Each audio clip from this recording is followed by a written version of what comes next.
Hi, my name is Chris Sullivan. I'm an amateur radio operator, and please don't hold that against me.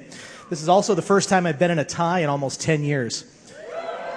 I'm here to talk about ham radio and why it's not about talking to pork products, even though we have an excellent example of an actual working ham radio right there on the screen. Amateur radio is actually a hobby that has been around for at least 100 years. And the FCC has a very long legal version of what amateur radio really is, and I'm sure some of you people are smart enough to read that. But you know what?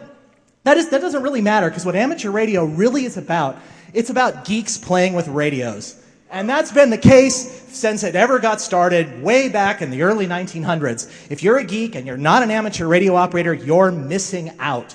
It's one of the few places that you are not only encouraged to experiment, it's part of what you're supposed to be doing. You are supposed to be about breaking things. You're supposed to be about learning things. When was the last time the government gave you something to play with?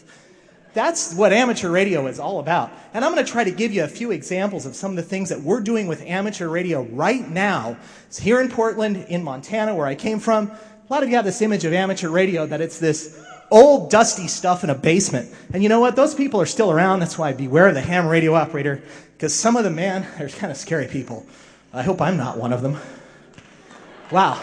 Well, what is ham radio? We know some of the things that ham radio is about. Some of you know the floods in Oregon. Amateur radio operators worked a lot of events there. Hey, it must be cool. People talk about it in Japan all the time. Most of the amateur radio equipment built is in Japan. But you know what?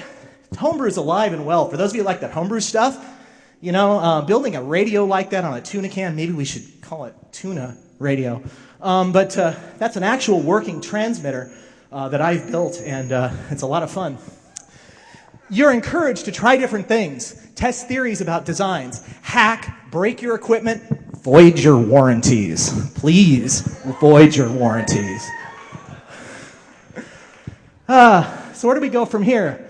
The distant past. Amateur radio actually started doing the internet way back when at 1200 baud over amateur radio, and it didn't stop there. Actually, I was using the internet back then.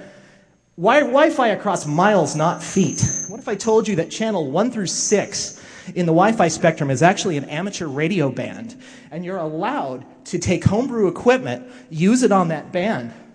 90-mile Wi-Fi? Montana Multimedia Network was a project I was involved in Montana, where we did a Wi-Fi link over 90 miles, mountaintop to mountaintop. When was the last time you did Wi-Fi 90 miles? Had a lot of fun with it, too, I'll tell you that. It worked, 2 to 4 megabits over 90 miles. I need people here in Portland to help me build something like this for our emergency communications use for amateur radio here in Portland. How many of you would like to play with Wi-Fi at 90 miles? It's a lot of fun. So Google's new latitude, hams were doing it as early as the 1990s. We had GPS receivers and packet radio, that 1200 baud technology. We were transmitting our positions to other hams and onto the internet. And we still do it to this day. It's called APRS. And it can do more than just to tell your location. It can also be used for short messages. It all happens automatically. When I drive my car, it moves that dot. And it's all done over wireless. Funny that. All at 1200 baud. A technology that technically is obsolete. How many of you are still using 1200 baud modems? Please leave. Modern modem is 50 times faster than 1200 baud. Amateur radio is still using it. And you know what? That's just the tip of the iceberg. There's so many other things that hams are doing nowadays. We're doing microwave and nanowave. We're doing coronal discharge communications. We're doing everything from portable communications with digital. We're doing all kinds of really cool technology. And ham radios are smaller and smaller. These radios do what that whole desk full of equipment did. And these are all small enough to carry in your backpack. All mode, all bands. They talk everywhere. They're actually pretty amazing. I'm kind of cool. There are some rules. You're not allowed to use ham radio for commercial use. Not allowed to say anything profane. And please don't be a jerk. That's like the biggest rule of all. We've got a lot of hams out there that are jerks. Don't be one of them, please. I beg you. It's never been easier to get started. They actually dropped the Morse code requirement from all amateur radio licenses a number of years back. All it requires is some basic electronics and operational knowledge to get a license. There are licensing sessions here in Portland.